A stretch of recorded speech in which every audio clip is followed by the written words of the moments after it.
गरीब बहू का स्पेस में ससुराल। ड्राइवर, यहाँ से कार मोड़ लो। तुम्हें पता है ना कार कहाँ लेके जाना है? जी मैडम जी, पता है। ये बोलकर ड्राइवर कार को एक सुनसान अनजान रास्ते पर ले जाने लगता है, जिससे दुल्हन के जोड़े में बैठी गरीब कंचन के मन में डर बैठ जाता है। ये भगवान, ये रास्ता कितना वीरान है। ये मेरे एनआरआई ससुराल वाले मुझे कहाँ लेकर जा रहे हैं आखिरकार?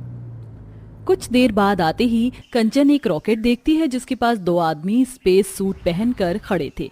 जैसे ही गरीब कंचन अपने ससुराल वालों के साथ उतरती है तो वो उन्हें सलाम ठोकते हैं। Nice to see you again. Ma'am, sir, सारी तैयारी हो गई, अब चलिए। बहू, जल्दी से ये स्पेस सूट पहन लो। पर सासू माँ, हम कहाँ जा रहे हैं? थोड़ी देर में सब पता चल जाएगा। सब लोग स्पेस सूट पहनते हैं और रॉकेट पर सवार होते हैं। रॉकेट उड़ान भरता है और धरती से, आसमान से अंतरिक्ष की ओर उड़ान भरता है। कंचन के मन में काफी सारी उथल पुथल चल रही थी। क्या एनआरआई रिश्ते की आड़ में कंचन के साथ धोखा हुआ था? तो चलिए देखते हैं।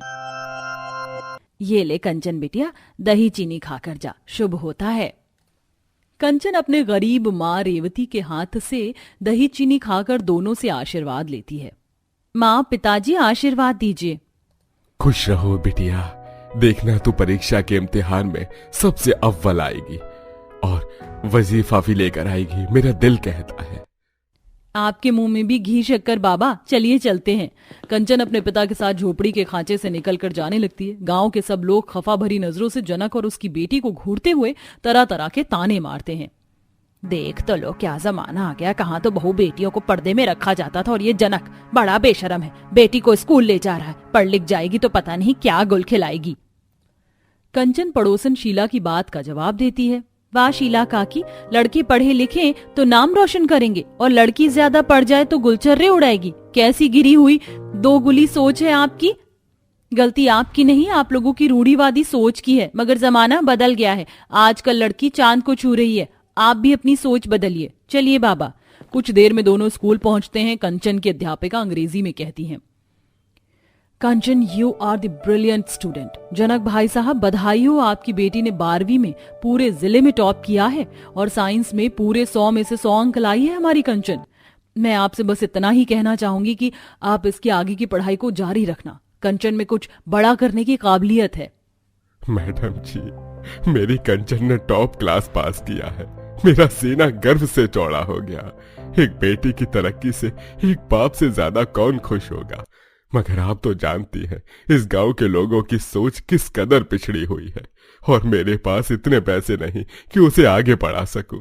कोई अच्छा लड़का देखकर इसके हाथ पीले कर दूंगा।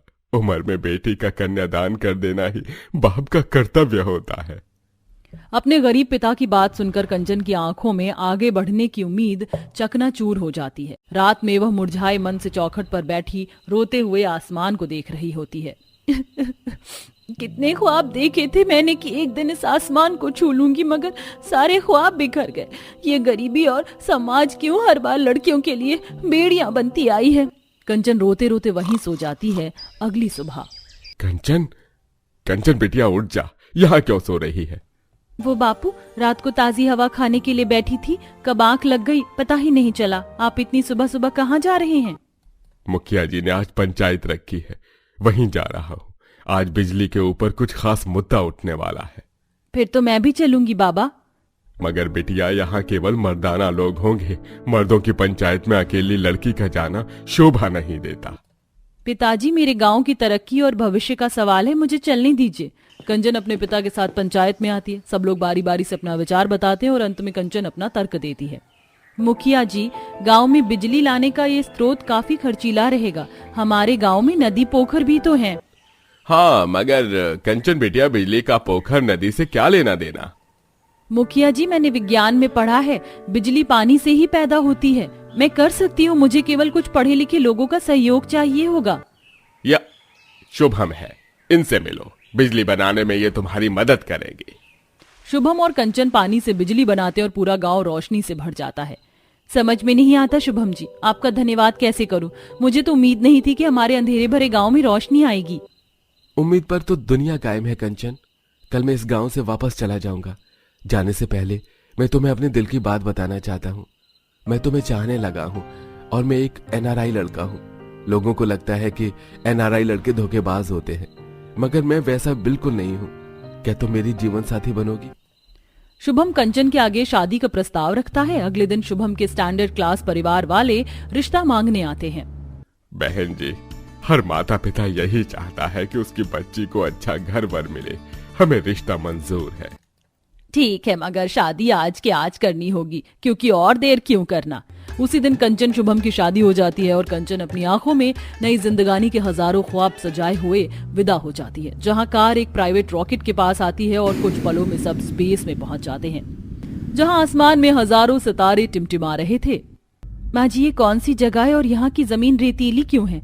हम कहाँ हैं? बहू, तुम जिस जमीन पर खड़ी हो वो चांद की जमीन है और तुम्हारा ससुराल स्पेस में है। चलो अब अंदर आ जाओ। जैसे ही कंचन अपने स्पेस वाले ससुराल में आती तो एक रोबोट हाथों में आरती लिए उसके स्वागत में खड़ा था। हेलो कंचन, तुम्हारे पैर के नीचे जो कलश रखा है उसे गिराकर गृह प्रवेश करो। हे भगवान जी, माँ जी, ये कैसा प्राणी है? चलो चिट्ठी, भाभी को अपना परिचय दो। I am the robot speed. आपका आपके ससुराल में स्वागत है। रोबोट को इंसानी भाषा में बात करते देखकर कंचन हक्की बक्की हो जाती है। माँ जी, मेरे लिए तो अपनी आंखों पर भरोसा कर पाना बड़ा कठिन है। ये रोबोट शुद्ध हिंदी बोल रहा है। भाभी, ये तो महीने की ट्रेनिंग का नतीजा है। हाँ, मगर सासू माँ, आप लोग मेरा ससुराल जमीन पर भी तो बसा सकते थे, फिर आप लोगों ने स्पेस क्यों चुना? कंचन, में कोई एनआरआई नहीं बल्कि अंतरिक्ष में सालों से काम कर रहा हूँ और मैं और मेरा परिवार यहाँ एक मिशन के लिए जान को दांव पर लगाकर रह रहे हैं। कंचन अपने स्पेस ससुराल में आती है। वहां ना तो कोई गुरुत्वाकर्षण था, ना ही मिट्टी के चूल्हे पर बनी रोटियां, ना ही गांव की वो सौंधी खुशबू। सब कुछ तकनीकी उपकरणों पर आश्रित था। अरे वाह, मेरा स्पेस वाला ससुराल तो बड़ा ही स्टैंडर्ड है। मेरी हमेशा से तमन्ना थी कि मैं एक दिन आसमान की बुलंदी छूऊं। बहू, तभी तो हमने तुम्हें चुना। एक बार हमारा मिशन कामयाब हो गया, हमें पता चल जाए कि इस स्पेस पर जीवन बिना ऑक्सीजन के संभव है कि नहीं, फिर हम हमेशा के लिए यहीं पर बस जाएंगे। ये सुनकर कंचन खुश तो होती है, क्योंकि गांव की मिट्टी, पेड़ पौधे के वातावरण से निकलकर उसे स्पेस वाले ससुराल में सुख सुविधा मिल रही थी। कंचन ने खुद को वहां के हिसाब से ढाल लिया, मगर स्पेस के ससुराल में धीरे धीरे उसको कठिनाई का सामना करना पड़ा। हे भगवान, मैं तो ताजी हवा खाने के लिए तरस गई हूँ। कितनी उमस भरी है। यहाँ ये खिड़की खोल देती हूँ। कंचन जैसे ही खिड़की खोलती तो उसे अंतरिक्ष में एलियन दिखता है, जिससे वो डर के मारे थर थर कांप कर खिड़की बंद कर देती है। बाप रे बाप, आज तो बाल बाल बच गई। अच्छा खासा मैं जमीन पर सही थी। ये स्पेस वाला ससुराल मुझको रास नहीं आ रहा। धीरे धीरे कंचन तकनीकों को सीखना शुरू कर देती है। कैसे अंतरिक्ष में बिना गुरुत्वाकर्षण के खाना बनाया जाता है, कैसे ऑक्सीजन की सप्लाई मैनेज की जाती है और कैसे वहां की लैब में काम होता है। वह अपने वैज्ञानिक ससुराल वालों का हाथ भी बटाती है और बहू होने का कर्तव्य भी निभाती है। जब कभी तरंगे उठती तो पूरा स्पेस का ससुराल हिल जाता। लगता है फिर से कोई अर्धगोले की दिशा बदली है। ये स्पेस के ससुराल में ना तो दिन चढ़ने का पता चलता है और ना ही रात का, ना ही खाना टिकता है। थोड़ी देर में बनाया खाना खराब हो जाता है। क्या फायदा इस अंतरिक्ष में स्पेस ससुराल का? जल्दी से ये मिशन पूरा हो जाए। कंचन अपने ससुराल वालों के मिशन में प्रयास करती, तभी एकदम से ऑक्सीजन की सप्लाई फेल हो जाती है और नाइट्रोजन बढ़ने लगता है, जिससे किसी को सांस नहीं आती है।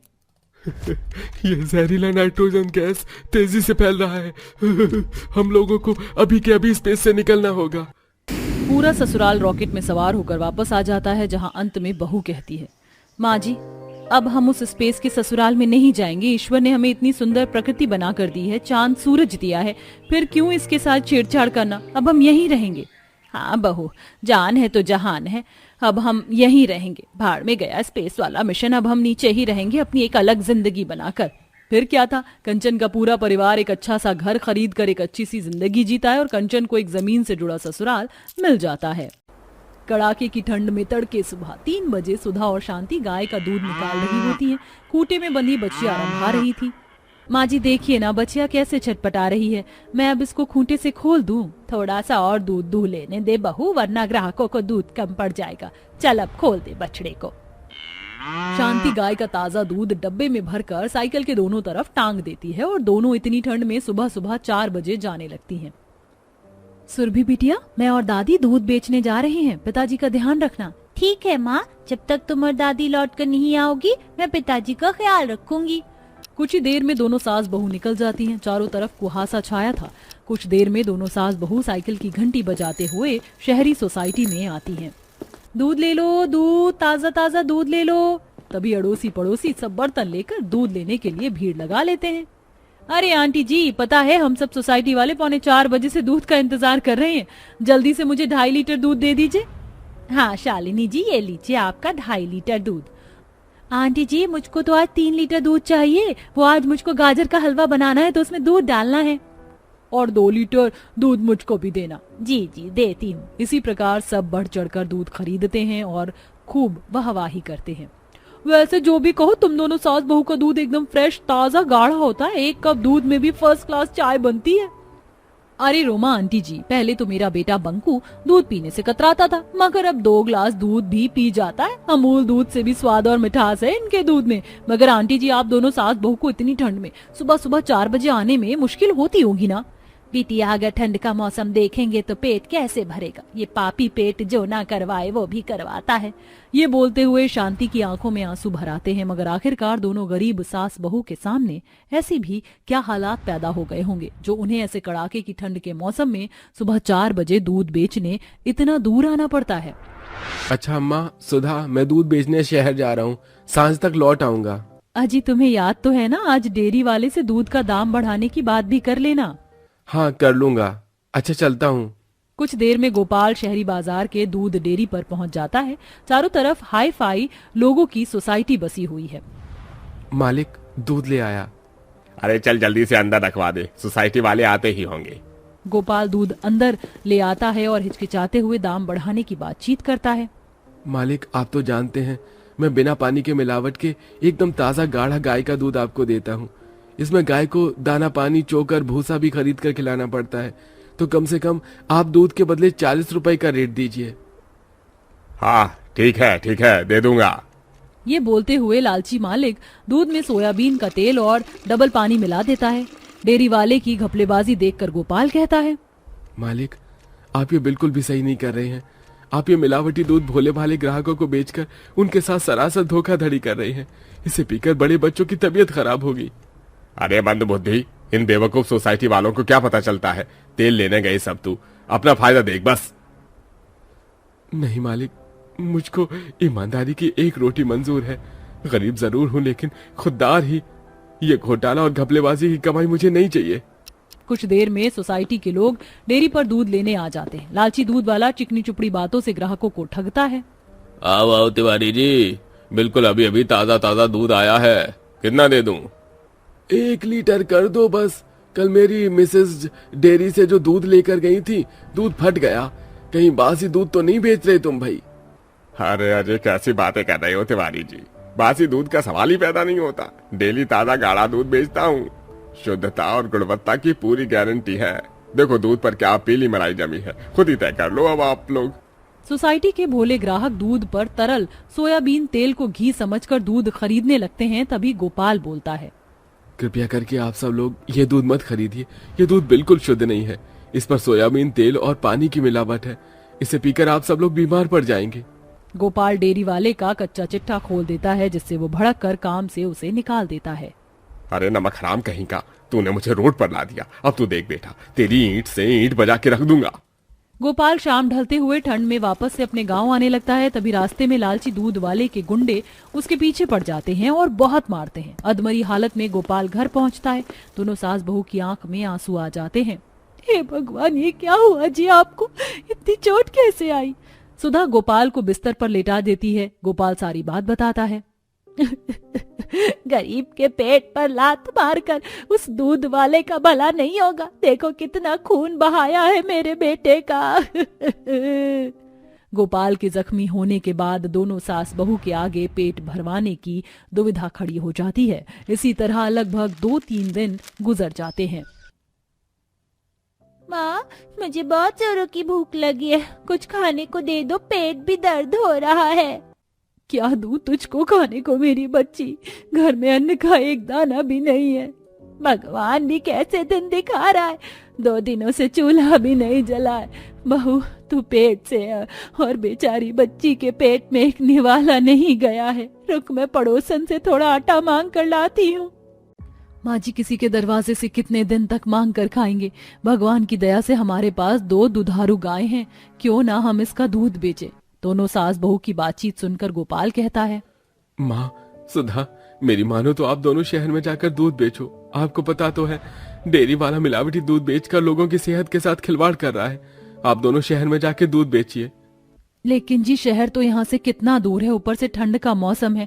तड़के सुबह 3-4 बजे निकलना पड़ेगा, तब पहुँच पाएंगे। बहू, कुछ पाने के लिए कुछ खोना तो पड़ता ही है। हाँ, थोड़ा मुश्किल है ठंड में 4 बजे उठने में, लेकिन घर का चूल्हा तो जल पाएगा। अगले ही दिन से दोनों सास बहू तड़के सुबह ठंड में उठ जाती हैं। माँ जी, ठंड के चलते कितना ज्यादा कुहासा छाया हुआ है, जल्दी निकलना पड़ेगा। बहू, तू जल्दी से गाय को चोकर भूसा खिला दे, मैं दूध निकालती हूँ, फिर 4 बजते ही निकल पड़ेंगे। कुछ ही देर में दोनों सास बहू दूध निकाल कर ठंड में सुबह सुबह 4 बजे शहर की सोसाइटी में आ जाती हैं। तभी सोसाइटी के कुत्ते उन्हें देखकर भौंकने लगते हैं। माँ जी, ये कुत्ते कितने खतरनाक लग रहे हैं, कहीं काट डाले। अरे बहू, चुपचाप से खड़ी रह, कुछ नहीं कहेंगे ये कुत्ते। तभी कुत्ते चले जाते हैं। दोनों सास बहू साइकिल से दूध लेके आगे आती है और सुधा आवाज लगाती है, ताजा ताजा गाय का गाढ़ा दूध ले लो, आइए आइए, ताजा ताजा दूध केवल 50 रुपए लीटर में। तभी ठंड में सब लोग सोसाइटी से निकल कर आते हैं। अरे, आज से पहले तुम दोनों को सोसाइटी में देखा नहीं, कहाँ से आई हो? जयराम जी की आंटी जी, हम दोनों सास बहू गांव से दूध बेचने आई हैं। मैं गोपाल की पत्नी हूँ जो डेयरी में दूध सप्लाई करते थे। उन्होंने बताया आप लोगों को दूध की आवश्यकता है। हाँ, वो क्या है ना, हम सबके पति सर्विस वाले हैं। इतनी ठंड में सुबह सुबह डेयरी नहीं खुलती और दूध भी मिलावट वाला मिलता है। तो फिलहाल तुम आज के लिए 1 लीटर दूध दो, अगर पसंद आया तो कल से ज्यादा लेंगे। जी अच्छा, 1 लीटर मुझको भी देना, 1-1 लीटर दूध हमें भी दे देना। इसी तरह दोनों सास बहू का ठंड में पहले दिन आधा दूध बिकता है, मगर लगभग 1-2 दिन में ही वह ग्राहकों के दिल में विश्वास जगा लेती हैं और सुबह 4 बजे उठकर ठंड में दूध बेचने साइकिल पर लेके शहर आती है। धीरे धीरे शहर के एक सोसाइटी से दूसरे तक भी उनके दूध की चर्चा पहुंच जाती है और लोग बढ़ चढ़कर उनसे दूध खरीदते हैं, जिससे उन्हें अब मुनाफा होने लगता है। बंकू, चलो दूध फिनिश कर लिया? हाँ मम्मी, बहुत टेस्टी दूध था, बिल्कुल अमूल दूध की तरह गाढ़ा भी था। कल से तो मैं 2 ग्लास दूध पीऊंगा और जल्दी से स्ट्रॉन्ग बॉय बन जाऊंगा। वैसे मानना पड़ेगा, दोनों सास बहू के दूध में बात तो है, चाय भी लाजवाब बनती है। इसी तरह से दोनों सास बहू की ठंड में दूध की बिक्री बढ़ती जाती है और वह सफलता हासिल करती हैं। अच्छा जी, अब हम चलते हैं, दूसरे सोसाइटी में भी दूध देना है, जयराम जी की। अंत में सुधा घंटी बजा बजा कर लोगों को आवाज देती है। ठंड में सोसाइटी वाले लोग दूध खरीदते हैं और इस तरह दोनों सास बहू अपना व्यापार जारी रखती हैं।